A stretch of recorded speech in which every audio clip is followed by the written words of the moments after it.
Piechotą do tej szkoły? Tak, ona była nie...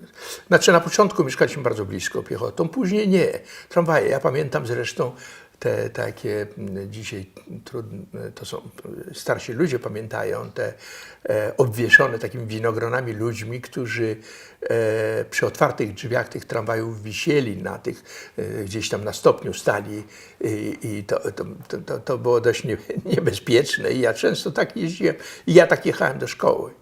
Ja tak jechałem ulicy Konopackiej, zdaje się, na ulicę Szeroko. Ja już, mówiąc prawdę, już byliście, nie pamiętam dokładnie tych nazw ulic. Tam zresztą też w tej szkole ona nie była szkołą religijną, w ogóle nie, ale tam na terenie, na podwórzu była zburzona synagoga, były ruiny zburzonej synagogi i poza tym tam zawsze budowano raz do roku na święto Sukot, zdaje się, Szałasów, budowano taki domek, gdzie taki religijny Żyd czy rabin, ja nie wiem, moja ignorancja do dzisiaj zresztą pozostaje ogromna, i w każdym razie to było fascynujące, tak podglądanie go, jak on tam się modli, prawda, kiwając się nad Talmudem, jak on się modlił. To właściwie takie jedyne wspomnienia religijne, no tak bardzo z zewnątrz, nawet symbolicznie z zewnątrz, prawda, ten domek.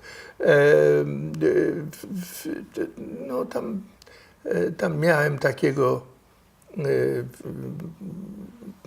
przyjaciela czy przyjaciół, pamiętam, był taki, może najbliższy mi był taki Jurek Biter. On był szalenie rozpieszczony, bardzo delikatnym, bardzo inteligentnym, bardzo wrażliwym. Został zresztą malarzem, gdzieś tam w Stanach jest.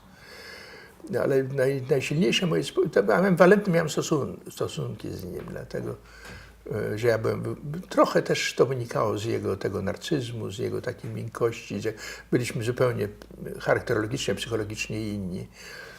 Ale najsilniej pamiętam moment rozstania. On wyjechał po 1956 roku z Polski, to był 1957 rok, może 1958.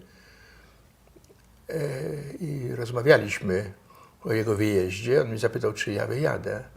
Ja powiedziałem nie.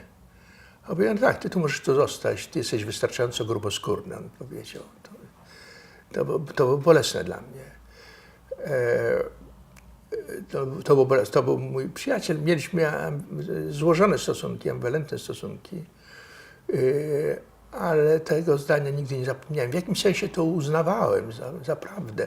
To znaczy oczywiście słowo gruboskórny jest negatywnym określeniem, ale ja wiedziałem, że jestem znacznie silniejszy, twardszy, bardziej odporny na różne rzeczy, między innymi na te cechy polskiej sytuacji, które skłaniały ludzi do wyjeżdżania w kolejnych falach, prawda?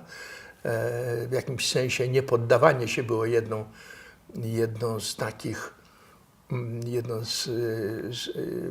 z takich cech osobowościowych, które ceniłem i które sobie stawiałem za cel. Ja to pamiętam zresztą, tak powiem, bardzo w tym kierunku wpływał mój ojciec, czy w ogóle rodzice.